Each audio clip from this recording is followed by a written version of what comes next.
नमस्कार, मैं रचना शर्मा। चढ़ती कला टाइम टीवी देख रहे सभी दर्शकों का स्वागत करती हूं। आप देख रहे हैं हरियाणा के समाचार। समाचारों की शुरुआत से पहले एक नजर आज के मुख्य सुर्खियों पर।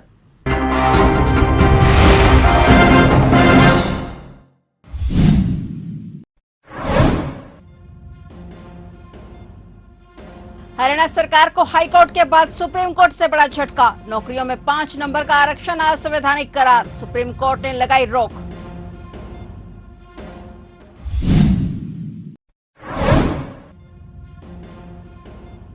विधानसभा चुनावों के लिए इनेलो ने उम्मीदवारों का किया ऐलान। गठबंधन कर चुनाव लड़ेगी पार्टी। विधानसभा चुनावों को लेकर इनेलो ने कसी कमर।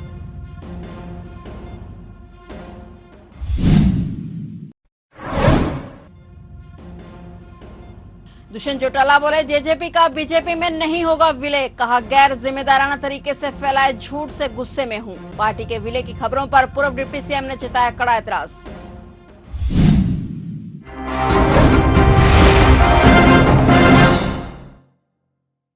और अब समाचार विस्तार से। हरियाणा सरकार को हाईकोर्ट के बाद अब सुप्रीम कोर्ट से बड़ा झटका लगा है। हरियाणा में सरकारी भर्ती परीक्षा में सामाजिक आर्थिक आधार पिछड़े उम्मीदवारों को 5 नंबर का बोनस अंक दिए जाने के फैसले पर सुप्रीम कोर्ट ने रोक लगा दी है। कोर्ट ने कहा कि यह असंवैधानिक है। बता दें कि हरियाणा सरकार ने कॉमन एलिजिबिलिटी टेस्ट में 1,80,000 सालाना इनकम वाले परिवारों को यह आरक्षण दिया था, जिसमें परिवार पहचान पत्र वाले युवाओं को ही इसका फायदा दिया जाता था। इससे पहले पंजाब एंड हरियाणा हाईकोर्ट ने इसे खारिज किया था। हाईकोर्ट ने कहा था कि यह एक प्रकार से आरक्षण देने जैसा है। जब आर्थिक पिछड़ा वर्ग के तहत राज्य सरकार ने पहले ही आरक्षण का लाभ दिया है तो यह आर्टिफिशियल श्रेणी क्यों बनाई जा रही है। हाईकोर्ट के इसी फैसले के खिलाफ हरियाणा सरकार सुप्रीम कोर्ट गई थी। दिल्ली में जल संकट का मामला दिन प्रतिदिन और गंभीर होता जा रहा है। अब यह मामला पीएम मोदी के दरबार तक पहुंच गया है। दिल्ली के 4 कैबिनेट मंत्रियों ने आज पीएम मोदी को पत्र लिखकर इस समस्या का समाधान कराने की गुहार लगाई है। दिल्ली के मंत्रियों गोपाल राय, सौरभ भारद्वाज, कैलाश गहलोत और इमरान हुसैन ने प्रधानमंत्री नरेंद्र मोदी को लिखे पत्र में हरियाणा से दिल्ली के हिस्से का 100 MGD पानी प्राथमिकता के आधार पर दिलवाने में हस्तक्षेप करने का आग्रह किया है। आप सरकार के मंत्रियों ने पत्र में लिखा कि दिल्ली में इस वर्ष भयंकर गर्मी के चलते पानी का एक बहुत बड़ा संकट पैदा हो गया है। दिल्ली वाले बूंद बूंद पानी को तरस रहे हैं। ऐसे समय में दिल्ली को अतिरिक्त पानी की जरूरत है। दिल्ली पानी के लिए पूरी तरह से हरियाणा और उत्तर प्रदेश पर निर्भर है। दुर्भाग्य की बात यह है कि दिल्ली वालों को अधिक मात्रा में पानी मिलना तो दूर, हमें अपने हक का आवंटित पानी भी हरियाणा से नहीं मिल पा रहा है। मंत्रियों ने पत्र में बताया कि हमने अपनी मांगों को लेकर सुप्रीम कोर्ट का दरवाजा भी खटखटाया। सुप्रीम कोर्ट ने भी माना कि दिल्ली में पानी का संकट है और उसके बावजूद हरियाणा सरकार ने दिल्ली वालों को 100 MGD पानी नहीं दिया। हमने हर संभव प्रयास कर लिया। अब आप ही बताइए, इन सब प्रयासों के बाद हमारे पास क्या विकल्प रह जाता है।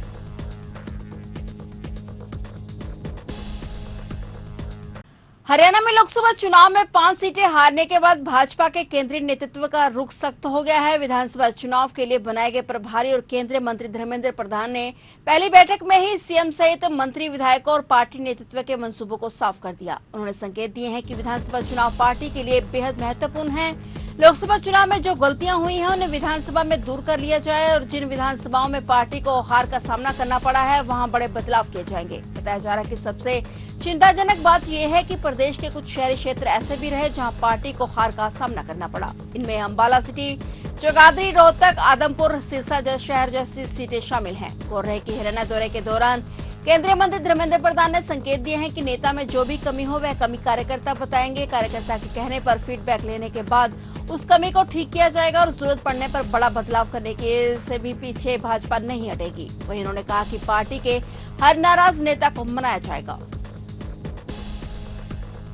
हरियाणा के मुख्यमंत्री नैब सिंह सैनी, उनके मंत्रिमंडल के सहयोगी और भारतीय जनता पार्टी के कुछ विधायक राम मंदिर में पूजा अर्चना करने के लिए आज अयोध्या पहुंचे। चंडीगढ़ से विमान से अयोध्या पहुंचे सैनी ने पत्रकारों से कहा कि भगवान राम के भक्त दर्शन करने के लिए दुनिया भर से अयोध्या आ रहे हैं। आज हम भी भगवान राम के दर्शन कर अपने आप को सौभाग्यशाली मानते हैं। इस मौके पर उन्होंने कहा कि हरियाणा सरकार मुख्यमंत्री तीर्थ यात्रा योजना के तहत श्रद्धालुओं को अयोध्या और अन्य तीर्थ स्थलों पर भेज रही है। सैनी ने कहा कि भाजपा सरकार ने राज्य में धार्मिक पर्यटन को बढ़ावा देने के लिए कई अहम कदम उठाए हैं और अब कुरुक्षेत्र में 250 करोड़ रुपए की परियोजनाओं पर काम हो रहा है। हरियाणा विधानसभा चुनावों को लेकर इनेलो ने अपनी कमर कस ली है और इसी को लेकर सिरसा में इनेलो की तरफ से कार्यकर्ता मीटिंग का आयोजन किया गया, जिसमें इनेलो के प्रधान महासचिव अभय सिंह चौटाला और पार्टी के प्रदेश अध्यक्ष रामपाल माजरा सहित पार्टी के कई अन्य नेता मौजूद रहे। इस मौके पर अभय चौटाला ने विधानसभा चुनावों के लिए उम्मीदवारों की घोषणा का ऐलान कर दिया। अभय सिंह चौटाला ने कहा कि इनेलो ने 5 विधानसभा सीट से अपने उम्मीदवारों की घोषणा कर दी है। उन्होंने कहा कि यमुनानगर से दिलबाग सिंह, रादौर विधानसभा सीट से श्याम सिंह राणा, बहादुरगढ़ सीट से नफे सिंह राठी के परिवार के सदस्य को चुनाव लड़वाने का काम करेंगे। अभय सिंह चौटाला ने कहा कि महेंद्रगढ़ से सुरेंद्र कौशिक को पार्टी टिकट देगी। वहीं अभय सिंह चौटाला ने कहा कि ऐलनाबाद विधानसभा को लेकर उनके खिलाफ एक भ्रम की स्थिति पैदा की जा रही है। अभय ने कहा कि uन्हें ऐलना वासियों से बहुत प्यार मिला है। उन्होंने कहा कि ऐलनाबाद के लोगों ने उन्हें सरकार के खिलाफ 2 बार इलेक्शन जिताया है। अभय चौटाला ने कहा कि ये वे जब तक चुनाव लड़ेंगे ऐलनाबाद विधानसभा से ही लड़ेंगे। वहीं अभय सिंह चौटाला ने कहा कि पार्टी इंडिया गठबंधन की तर्ज पर हरियाणा में गठबंधन तैयार कर आगामी विधानसभा चुनाव लड़ने का काम करेगी।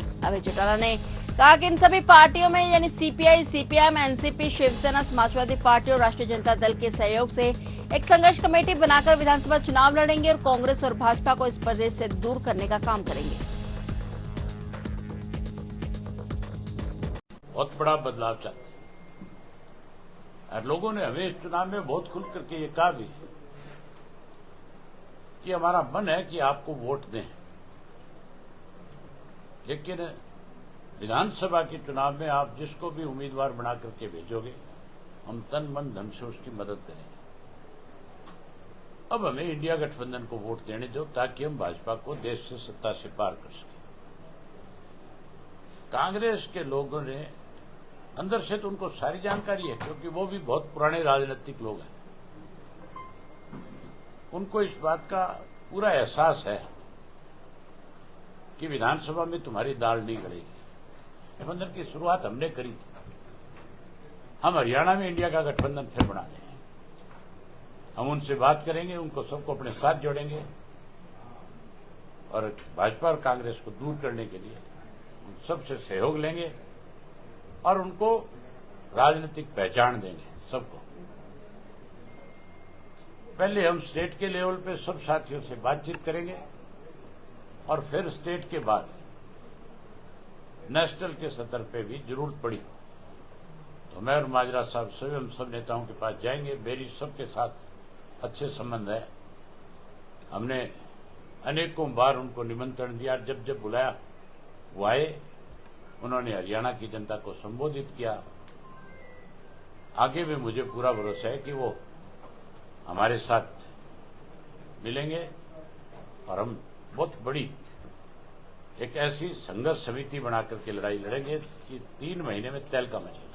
हरियाणा में करीब 4.5 साल तक भाजपा के साथ गठबंधन में सरकार चलाने वाले जेजेपी के भाजपा में विलय की खबरों ने जजपा के सीनियर नेताओं की नींद उड़ा दी है। पार्टी के विलय से संबंधित खबरें आने के बाद पूर्व डिप्टी सीएम दुष्यंत चौटाला ने तीखी प्रतिक्रिया दी है। बता दें कि जननायक जनता पार्टी के ऑफिशियल एक्स अकाउंट पर पार्टी की तरफ से लिखा गया कि जननायक जनता पार्टी के बारे में एक भ्रामक और आधारहीन खबर प्रचारित की गई है। जननायक जनता पार्टी ऐसी गलत खबर का पूर्णतः खंडन करती है और खबर प्रकाशित करने वालों के खिलाफ कानूनी नोटिस भेजा जा रहा है। वहीं दुष्यंत चौटाला ने कहा कि वे जेजेपी से जुड़ी एक बेबुनियाद खबर को कई प्लेटफॉर्म पर गैर जिम्मेदाराना तरीके से फैलाए जाने से बेहद निराश और गुस्से में है। उन्होंने कहा कि हमारी पार्टी जिम्मेदार लोगों के खिलाफ कानूनी कार्रवाई करेगी। सत्य की जीत होनी चाहिए। बता दें कि एक दिन पहले ही एक समाचार पत्र और टीवी चैनल पर प्रसारित हुई खबर थी कि जेजेपी का बीजेपी में विलय हो सकता है। बकायदा ये भी दावा किया गया कि पूर्व मुख्यमंत्री और केंद्र में मंत्री मनोहर के साथ दुष्यंत चौटाला की दिल्ली में मीटिंग हो चुकी है। इन खबरों का खंडन करने के लिए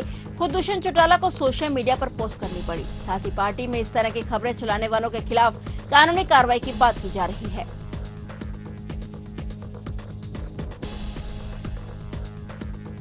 पहलवान बजरंग पुनिया की मुश्किलें कम होने का नाम नहीं ले रही हैं। वे एक बार फिर विवादों में गिर गए हैं। राष्ट्रीय डोपिंग विरोधी एजेंसी ने उन पर डोपिंग नियमों का उल्लंघन करने का आरोप लगाते हुए फिर से प्रतिबंध लगा दिया है। नाडा का आरोप है कि बजरंग ने मार्च में सोनीपत में ट्रायल्स के दौरान डोप टेस्ट के लिए अपने सैंपल नहीं दिए थे, जिसके बाद नाडा ने ये एक्शन लिया है। नोटिस के खिलाफ जवाब देने के लिए बजरंग पुनिया के पास 11 जुलाई तक का समय है। इससे पहले 5 मई को भी नाडा ने उन्हें सस्पेंड कर दिया था और जब पिछली बार नाडा ने बजरंग को निलंबित कर दिया था तो उनका निलंबन 3 हफ्ते बाद एंटी डोपिंग डिसिप्लिनरी पैनल ने रद्द कर दिया था, क्योंकि उन्हें नोटिस जारी नहीं किया गया था। अब राष्ट्रीय डोपिंग रोधी एजेंसी ने निलंबन के साथ साथ बजरंग पुनिया को नोटिस भी जारी किया है।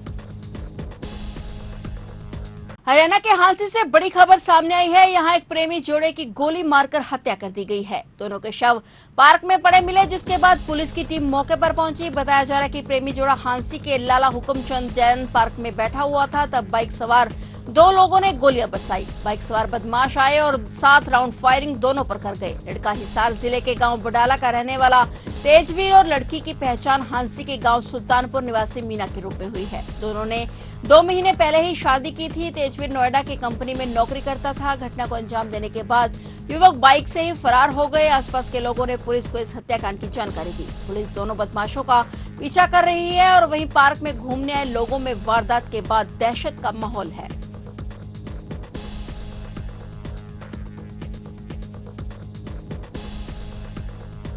यमुनानगर में आज मां और बेटे का शव मिलने से सनसनी फैल गई। दोनों की हत्या की गई है। वहीं पुलिस हत्या की गुत्थी की जांच में जुट चुकी है। यमुनानगर के आजाद नगर गली नंबर 2 में मां और बेटा के शव मिलने की सूचना जैसे ही लोगों को पता चली, फौरन इसकी जानकारी पुलिस को दी गई। यमुनानगर थाना प्रभारी जगदीश चंद्र, डीएसपी सहित फोरेंसिक और अन्य टीमों ने मौके पर पहुंचकर मामले की जांच शुरू कर दी है, लेकिन अभी पुलिस किसी नतीजे पर नहीं पहुंच पाई है। घर में महिला 45 वर्षीय मीना का शव बिस्तर पर पड़ा हुआ है, जबकि 24 वर्षीय राहुल का शव जमीन पर पड़ा मिला। शवों को कब्जे में लेकर पोस्टमार्टम के लिए भिजवा दिया गया है और विभिन्न टीमें इस मामले की जांच कर रही हैं। यमुनानगर थाना प्रभारी जगदीश चंद्र ने बताया कि अब इस मामले में जांच जारी है। बता दें कि इस वारदात में चोरी होने का शक भी जताया गया है।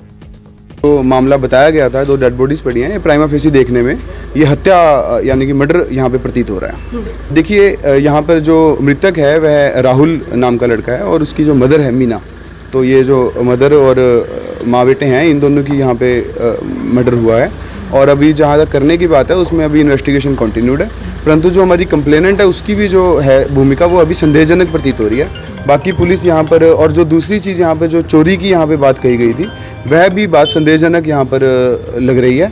तो उसी प्रकार से अभी यहाँ पे जो एक हमारे इम्पोर्टेंट एविडेंसेस हैं वो एकत्रित कर लिए गए हैं और हमारी सीआईए की टीमें, सीआईए 2 टीम और हमारी बाकी सभी टीम्स इसमें लगी हुई हैं और इसमें अभी आज दोनों डेड बॉडीज़ को रिकवर किया जाएगा और कल इसका पोस्टमार्टम कराएंगे। हत्या के मैं वही कह रहा था आपको कि यहाँ पे जो अभी देखने में प्राइमा फेसी लग रहा है कि यहाँ पर हत्या के किस तरीके से की गई है वह एग्जैक्टली पोस्टमार्टम के बाद और डॉक्टर की रिपोर्ट्स के बाद क्लियर हो पाएगा। जी, कैमरास कुछ हमने यहाँ पे सीसीटीवी फुटेजेस रिकवर करे हैं, उनका भी अध्ययन किया जाएगा और जो करस्पॉन्डिंग बाकी सर्कमस्टेंशियल एविडेंस है उसके बिहाफ पे डिसाइड करेंगे। तो ये थे हरियाणा के समाचार और नए समाचारों के साथ फिर से हाजिर होंगे। तब तक के लिए देखते रहिए चढ़ती कला टाइम टीवी।